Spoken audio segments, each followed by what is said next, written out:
Welcome to the first episode of the Fat Guys and Friends podcast. I'm your co-host, Colton Bartholomew, and with me today is our other co-host, Mr. Logan Wenger. Wang, how are you today, buddy? Hi, Bart. How you doing, bud? Good. All right, that's good to hear, man. All right, we want to start our first episode here. We want to give you guys a little intro to us and to this podcast. This is going to be a show where Logan, myself, and some of our friends come on and talk about sports and wrestling and, who knows what else. We kind of seem to go anywhere in our conversations. Like I said, my name is Colton Bartholomew. I'm a sports reporter for a newspaper. Probably shouldn't say the name because this is in no way affiliated with that newspaper. But I studied journalism and have been an avid sports fan for as long as I can remember. More importantly, I'm pretentious enough to think you should care about what I say. So here you are listening to this podcast. Wang, tell the people about yourself. First off, you should just tell people that your name's Bart, because that's all we're going to call you in the entire podcast. Fair point. My name is Logan Wenger. People call me Wang for some reason. I am an esteemed radio broadcaster. I've been in sports and news radio for close to 9 months, so my opinions matter. Exactly. Listen, people.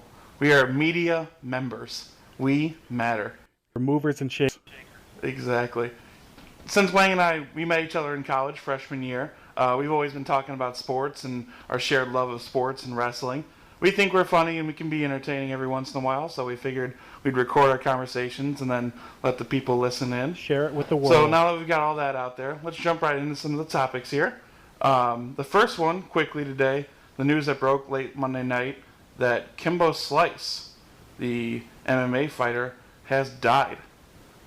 MMA fighter and YouTube legend, I should say. He reportedly died of a heart attack, and he did actually fail a steroid test after his most recent fight, so that's kind of the presumed reason for the early age heart attack. Wang, what was the first time that you remember hearing about or seeing Kimbo? Who doesn't remember going on YouTube and watching this just massive African-American man beating up every person he saw always?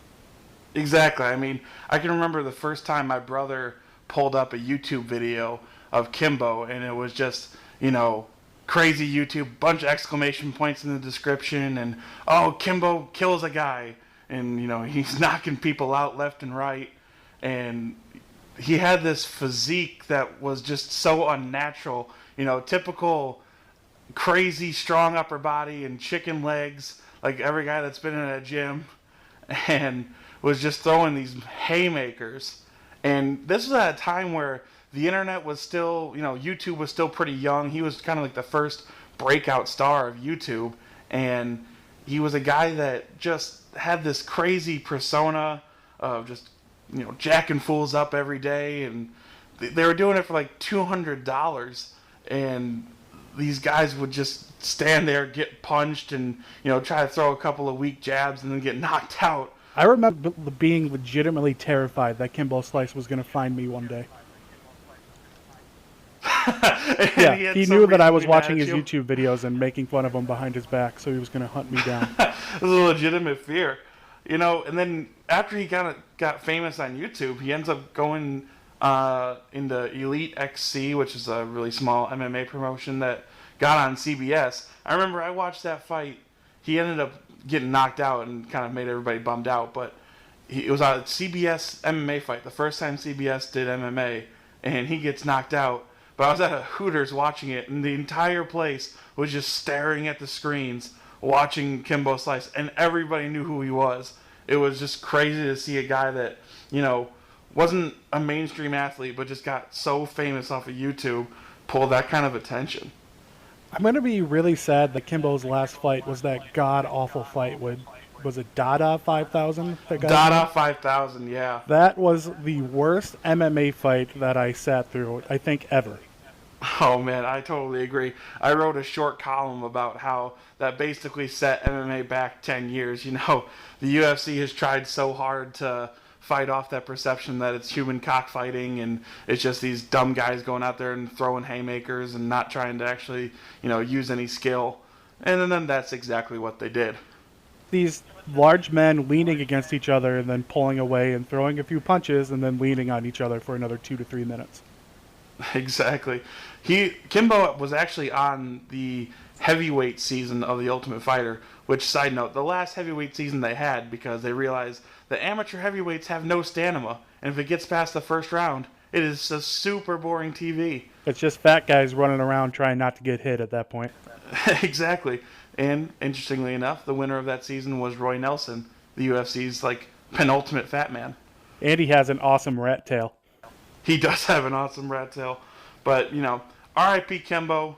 Just kind of fun to talk about a guy that really came from nothing and ended up getting famous and making a lot of money for himself, which, as we were talking about a few days ago, that's kind of the 21st century American dream here.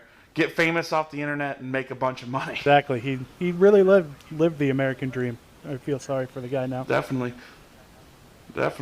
And, continuing our talk about MMA here, the big news in the MMA world is the return of Brock Lesnar to the UFC. Lesnar was announced Saturday during the UFC 198 card, or excuse me, 199 card, that Lesnar would be returning to the UFC at UFC 200. Is going to face off with Mark Hunt, who, if you don't know him, he is nicknamed the Super Samoan. He's a kind of older guy, been around for a long time, but just has probably the heaviest hands in the heavyweight division, can knock anybody out. So it should be a really interesting fight. And as we mentioned, Wang and I are definitely huge wrestling fans, and Brock's a WWE wrestler full-time and now going to be a part-time MMA fighter again. Looking at this fight from a UFC perspective, Wang, what do you see as kind of the appeal of bringing Lesnar to this UFC 200 card that's supposed to be the biggest in history? Well, it's going to pull wrestling fans like you and I. I know you're a big MMA guy, but I get into it a little bit. But now seeing that Brock Lesnar's on the 200 card, I don't think I've ever legitimately purchased an MMA or UFC event, but I'm thinking about doing it now because Brock Lesnar's on the card and I want to watch what happens with him and Hunt. Exactly. The UFC has this card, this 200 card, that they're trying to make the biggest ever. They're going to be at the T-Mobile Center in Vegas, which is going to have 20 or 25,000 people. I can't remember the exact number, but they're trying to make it the biggest card that's ever happened, like they did with UFC 100 a few years ago. Coincidentally, also headlined by Brock Lesnar, who beat up Frank Mir for a round and a half and retained his UFC title. But you mentioned, Wang, pulling in those other fans. You said exactly probably what Dana White wants to hear. A guy that isn't often buying cards and buying pay-per-views. They put Brock Lesnar on there. It's like, whoa, I want to see this guy, because Brock Lesnar has this really interesting pull about him that he's not natural. He's 6'3" and somewhere in the 290, 200 or 300 pound range. A guy that big shouldn't be as fast and athletic as he is, but you see him, in his amateur wrestling days and then in the pro wrestling ring, just doing these things that nobody really should be able to do. When you look at bringing fans like yourself in for MMA, Wang, what do you think Dana White is really trying to do, allowing a guy that is coming from an industry that he pretty much shuns? Dana White is, oftentimes criticized for, pretending like wrestling doesn't exist and all these other things. Bringing a guy like that in for what, at least right now, is going to be a one-off fight. Well, yeah, there we go. I don't really... he's just trying to sell more pay-per-views is all it is. It's really the only reason that he would let him come in, because he despises professional wrestling. The fact that Brock went back to WWE, I'm sure, boils his blood every day, because he wanted him to be a huge UFC star, which he was for 2 or 3 years until his stomach started eating itself, and then he had to go away. And then he just became an awful UFC fighter for a while. So I don't think he really has any chance in the fight, because Mark Hunt is a stand-up fighter who's just going to punch Brock in the face a couple times, and then Brock's going to try and get him to the ground, but Hunt's not going to let it happen, and then he's just going to get punched in the head. That is a very interesting, breakdown. It's fairly accurate. we're talking about Brock Lesnar, who has shown in multiple fights in his career that if you hit him square in the face early, he's going to back up, and if you charge, you can get him to the ground with some punches. It happened in the Shane Carwin fight that Lesnar ended up coming back and winning. It happened when he lost his belt to Cain Velasquez. And then it also happened in what was his original retirement fight against Alistair Overeem. You know, it's interesting that a guy who has a proven aversion to getting punched in the face, which, you know, that's a natural thing, but when you're in the UFC, you got to be a little unnatural. Lesnar being a guy that doesn't like getting hit, wanting to jump back in that ring. I thought it was interesting watching the SportsCenter face-to-face sit-down with Hannah Storm.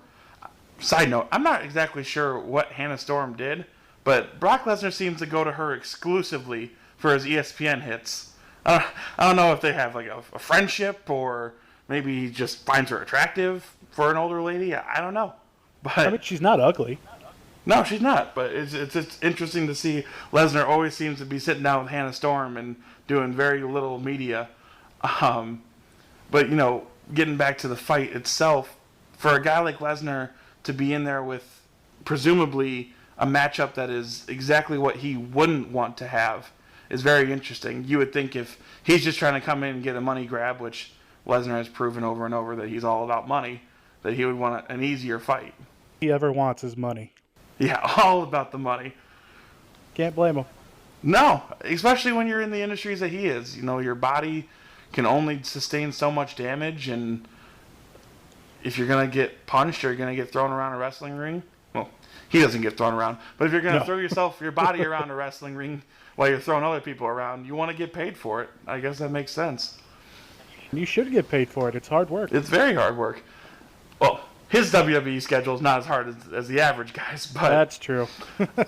when you're talking, or excuse me, when he was on SportsCenter with Hannah Storm, he talked about his decision originally to retire from the UFC, and he said something that I thought was really interesting. He said he felt like he was cheated because of his diverticulitis, that, as you mentioned, kind of stomach eating itself disease.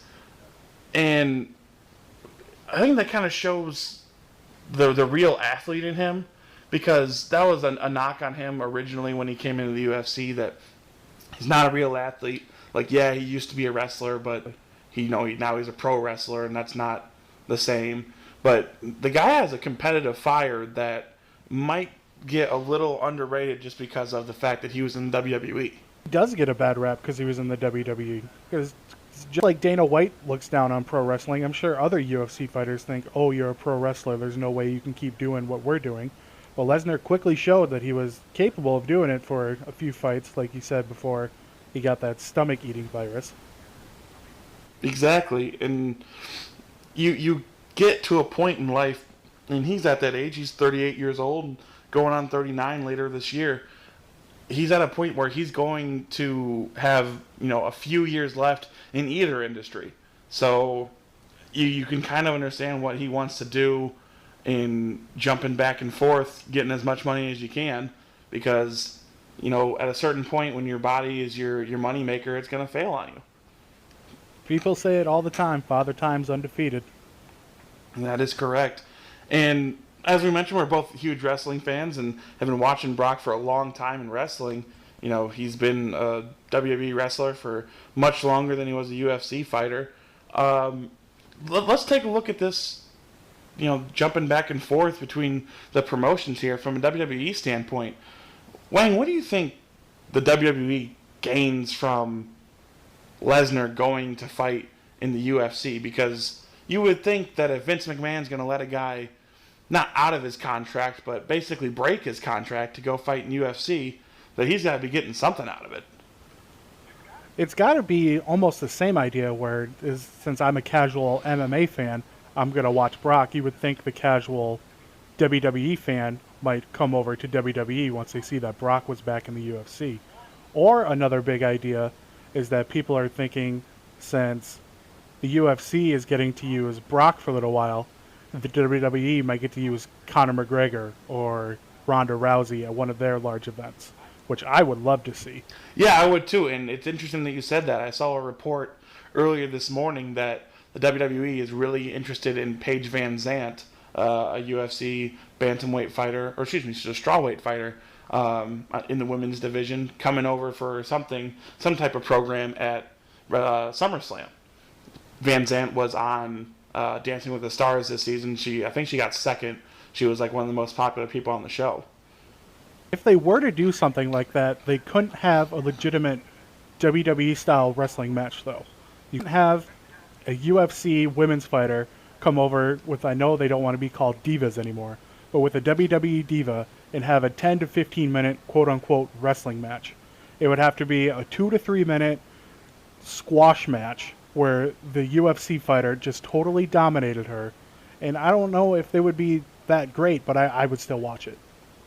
Exactly, and I think you're totally right. I mean, you and I both know that the skills that are involved in taking bumps in wrestling and giving bumps to other people, you can't pick up in a week. That's years and years of training to do it and not be hurting people.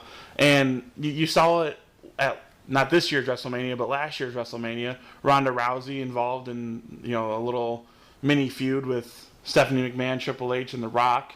It could be one of those type of things, except at a certain point, fans that's not going to pop the fans as much as you would think if they've already seen it before. In just looking at it from a storyline perspective, Brock is a part-time wrestler.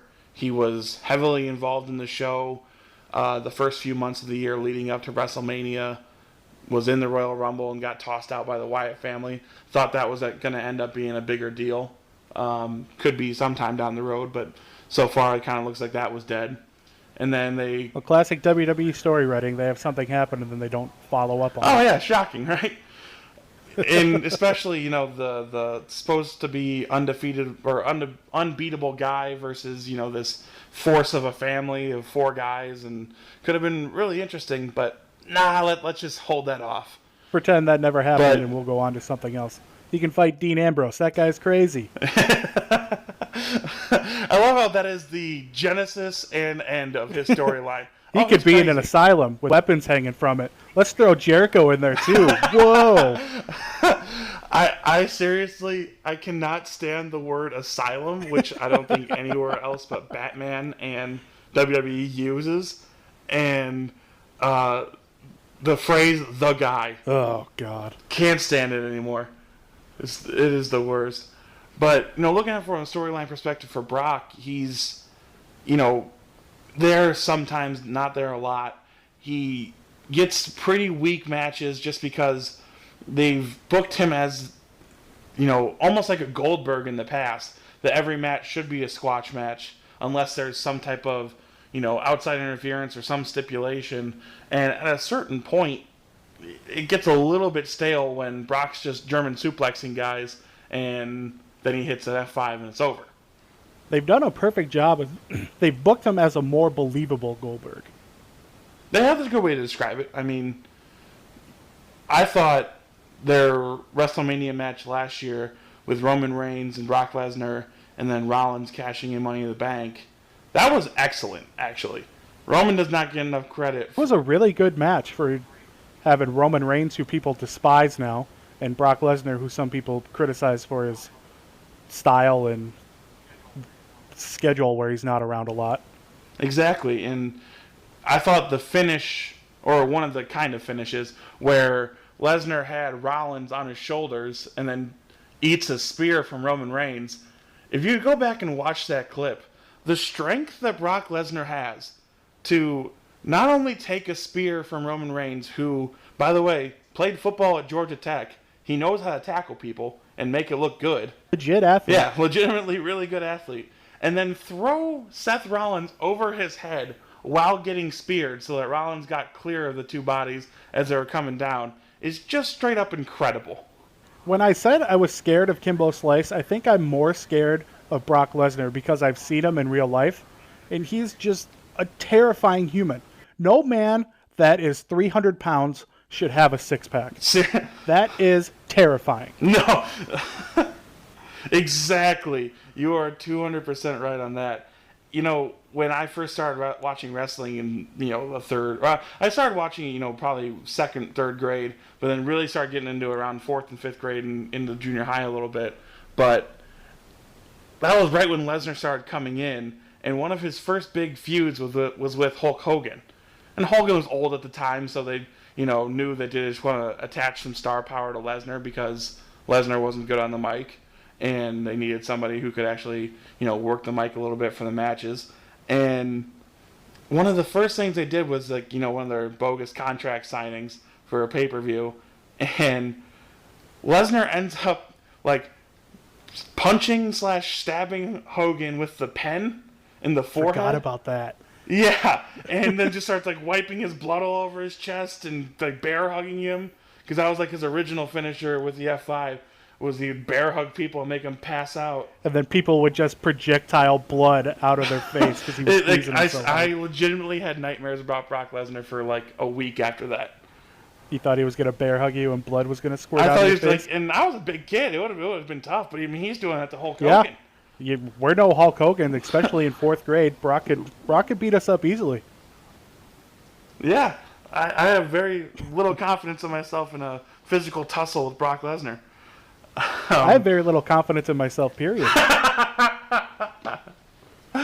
Oh, God.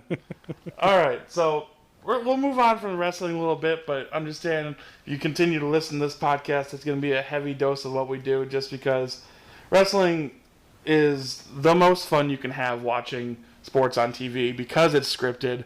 Don't give me this, it's fake, so I don't like it. You watch reality shows, you like fake stuff. The best way to describe it is that it's choreographed. It's not fake, it's choreographed. Yes, fair point. That is a much better word for it. You're right. Let's get into some not choreographed sports here, even though sometimes they make it look that way. The NBA Finals. Right now, we're recording this on a Tuesday, and it is 2-0 Golden State, and neither game has been competitive into the 4th quarter. 48 points they've won by in the combined 15 in game 1, and then 33 in just an embarrassment of a game points 2. In an NBA Finals game. And not only that, the Cavs didn't put up much of a fight in the second half of that game 2. No, not even a little. This is what I don't understand, Wing. People are giving LeBron a lot of passes right now, and it's fair because his teammates are not showing up. J.R. Smith isn't shooting the ball. And that doesn't mean he's not making the shots. He's literally not shooting the ball. J.R. Smith needs to shoot Kyrie to get Irving's hot, but you can't shoot to get hot if you don't shoot, period. Exactly. Kyrie Irving isn't doing much. Kevin Love just got hurt in game 2. Might not be available for game 3. That's still kind of getting figured out because he might have a concussion. They're still, trying to figure that out. But I don't understand this idea that everyone keeps saying LeBron can't beat this team by himself. I agree that you can't beat the Warriors with a one-man show, but Cavaliers won 2 games in last year's finals. And LeBron James was the only viable scoring option on the floor. Yeah, they won 2 games with Matthew Dellavedova and Timofey Mozgov getting big minutes. Those 2 guys started the game. When you have 2 white foreign guys starting the NBA Finals, and you still win 2 games, that should have counted as 3. The only white foreign guy I ever want to start on my team is Peja Stojakovic. Very true. Very true. But what is with LeBron right now? He has some good numbers, and it's almost like you dismiss LeBron when he doesn't have excuse me, let me back this up. LeBron's usual numbers are almost dismissible because he scores in the mid-20s, has 9 and 9 it seems like every game. But when they go out there and have performances like this, even if he's getting the stats, what is it with LeBron that he just doesn't seem to be able to effectively score or, just kind of go on one-man runs against this team? I don't know. Andre Iguodala, for some reason, is like the LeBron neutralizer. Even last year, he neutralized him, I wouldn't say a lot, but in key moments, LeBron just can't do anything against Andre Iguodala, which is surprising to me because early in his career, Iguodala was more of a scorer. But as he's gotten older, he's starting to hone his craft on the defensive end. So it's got to be, you would think it's got to be Iguodala that's the main reason, don't you? For sure. And early in game one, Steve Kerr had Harrison Barnes on LeBron primarily. And Harrison Barnes is, the same height as Iguodala, but just not as long of arms and just not as kind of lengthy as a person. And LeBron was getting to the rack and was doing LeBron things. But then once Iguodala got on him, there was just some type of switch flipped in LeBron that the drives just weren't working. Iguodala was tipping a lot of balls. And, it sounds easy to just dismiss it as, oh, well, Iguodala's long, so therefore he can get in LeBron's way. But the way that he attacks the ball, not as much trying to get in LeBron's way, but as LeBron's driving, he's always swiping at the ball. You'll see LeBron start pulling up to jump stop, and Iguodala will smack the ball away. Or as he's going up for a shot, before it gets above his head and LeBron jumps higher than anybody in the gym, like he just can get the ball out of his hands. Is that maybe something that you think Iguodala sees as a weakness in LeBron, some ball security, or is he just going to go for whatever he can because he knows at a certain point you can't stop this guy? LeBron is one of the strongest people the NBA has ever seen. But for some reason, when he has the ball in his hands, it's like his hands aren't that strong, which doesn't make any sense. And then when Iguodala's swiping the ball away, it's my favorite. That's when you get to see the classic LeBron face, where he just looks so defeated. But he doesn't get back on defense right away, but he's so fast that he catches up with everybody. Yeah, and you'll see that same scenario you just described play out over and over. And you mentioned the LeBron face, like that kind of seems like the face everybody's made against the Warriors this year. Just what is it about Golden State that you look at the shooting, you look at the passing, like there's all these things that flash in front of you, but how do they do this so consistently that they're shutting down far and away the best player that's ever been in the NBA since Michael Jordan? I think it's just... And his teammates, I should say. It's more of the offensive end.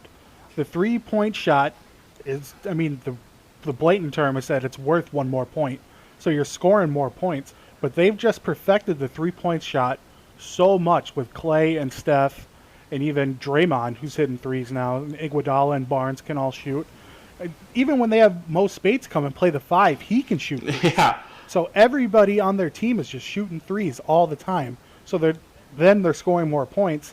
And that doesn't even have anything to do with the fact that they're one of the best defensive teams of all time. Definitely. And I think what's unfortunate is when you have an offense this historic and is just, in all honesty, it's revolutionizing what the NBA is right now. It's doing a lot of things to how GMs think about roster construction and what they want from guys that play the center or the power forward. But their defense is really the key to everything, because when they get stops, it gets their fast break going. Then they start hitting those, pull-up threes in the fast break, and then that's just... You see guys on the other team just get demoralized when they think they've actually stopped the break, but then some trailer comes behind either Steph or Clay or Draymond. Yeah, Steph Curry just pops over to the corner and wide open three and drains it. He comes out of nowhere and pulls up a three from 35 feet. Well, what do you think? Can we agree that Steph Curry is one of the most arrogant players of all time? Okay, you texted me this the other day, and define what you think is arrogant. What?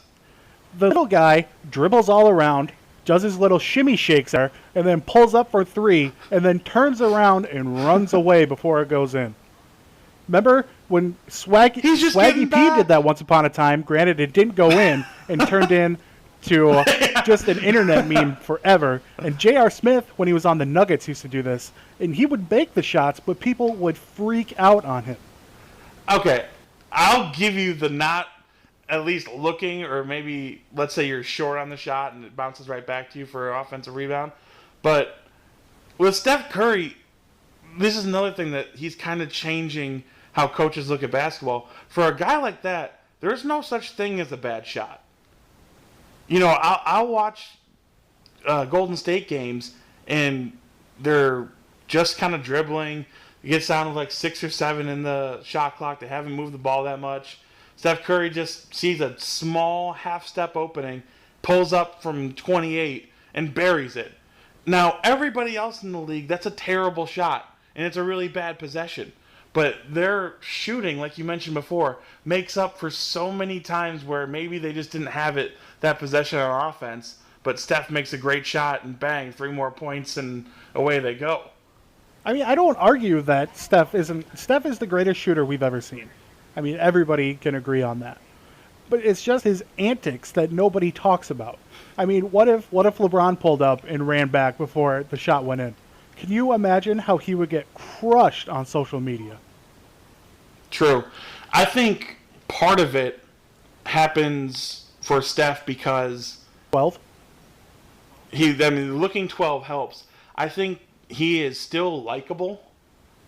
I think he hasn't gotten to an oversaturation point that people are like, you know what? Everybody likes that guy. I don't like that guy anymore. It's coming, though. You're starting to hear more and more Warriors haters coming out. I would agree with you there. I thought it was really interesting. A lot of the big national polls that I saw about, it's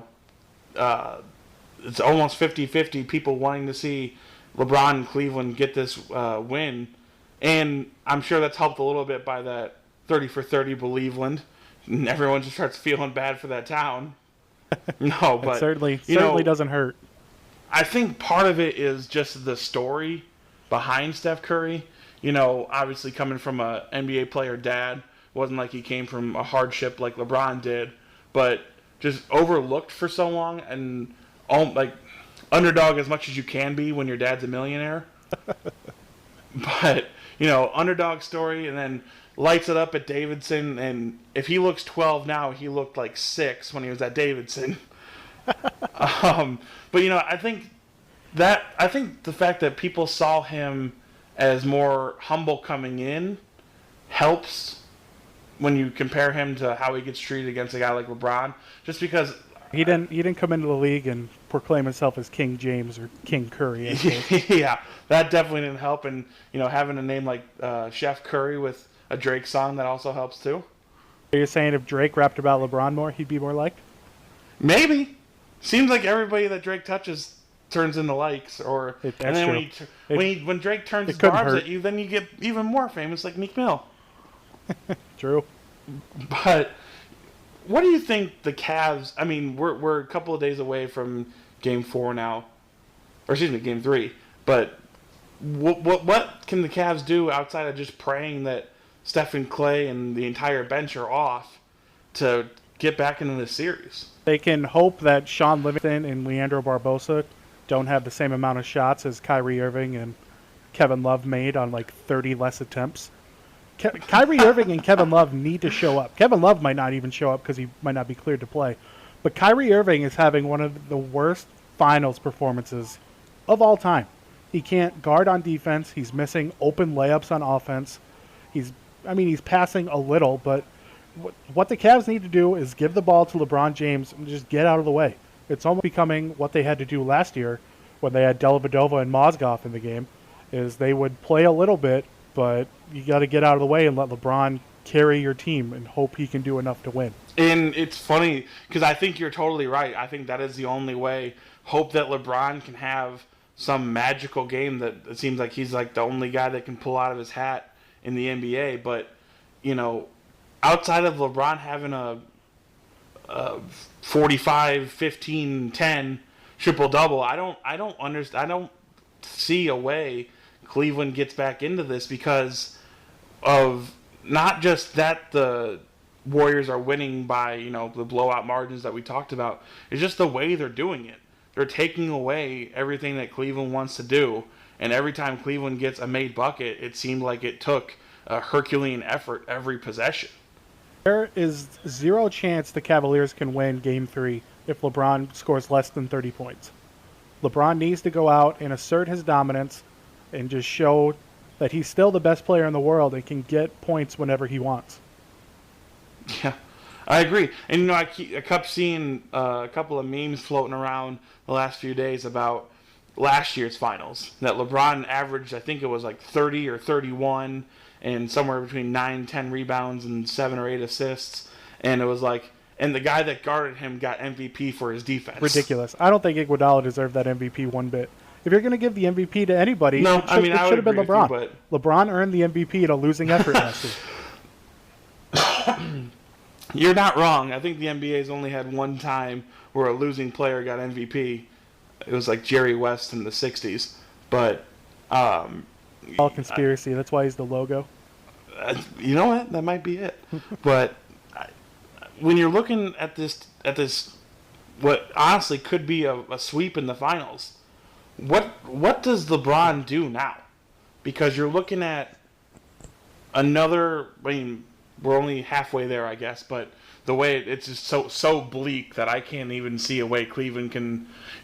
If you think that the Cavaliers are going to win this series, you're telling them that they have to beat the Warriors 4 out of 5 games against a team that lost a combined 17 games since October. Who's at home? They would have to win 3 of the games in Oracle. Exactly. So, looking a little bit ahead here, just what does LeBron do? It's a joke, but it's at the same time, it's exactly how it went. LeBron put this team together. LeBron influenced the front office management to pick up this guy, sign this guy. Oh, let's trade for Channing Frye so that he can disappear when we actually need some shooting or we actually need something to happen offensively.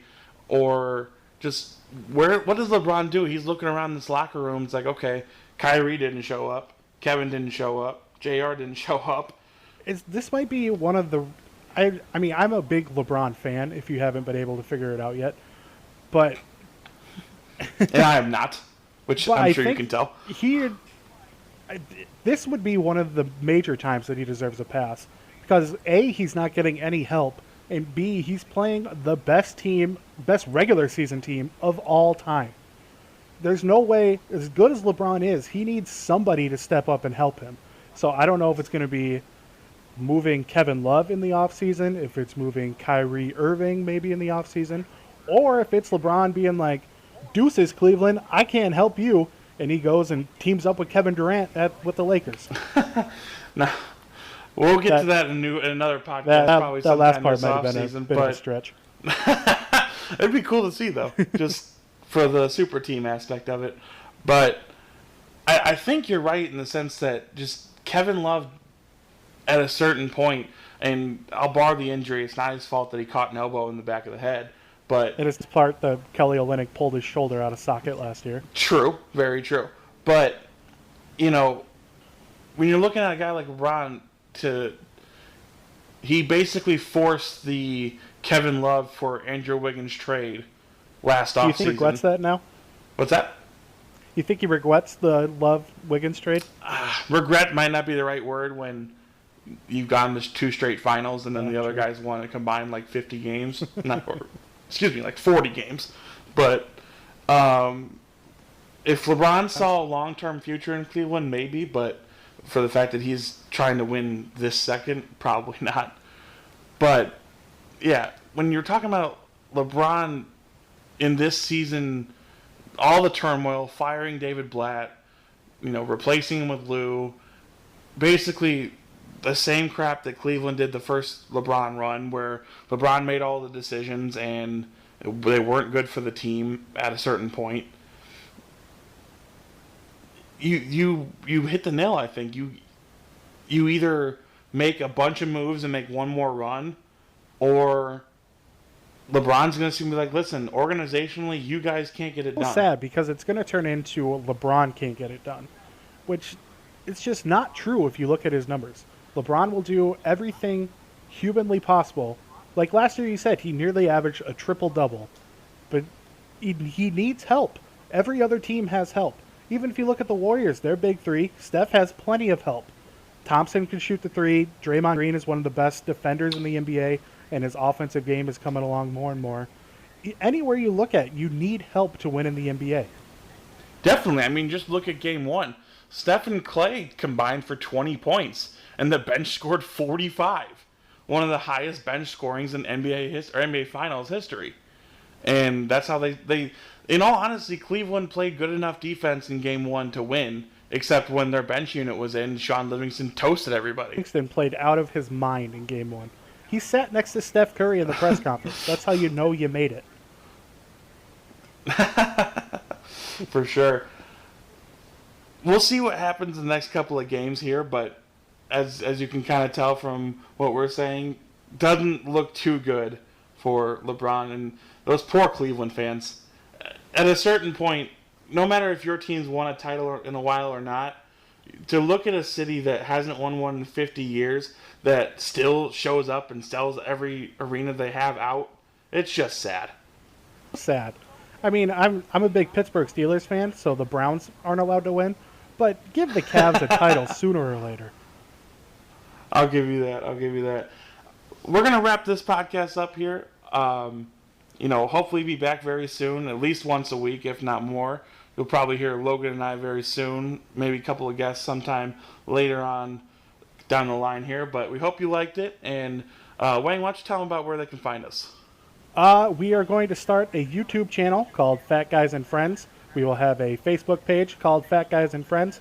And we might even make a Twitter called Fat Guys and Friends, where we can be found everywhere at Fat Guys and Friends.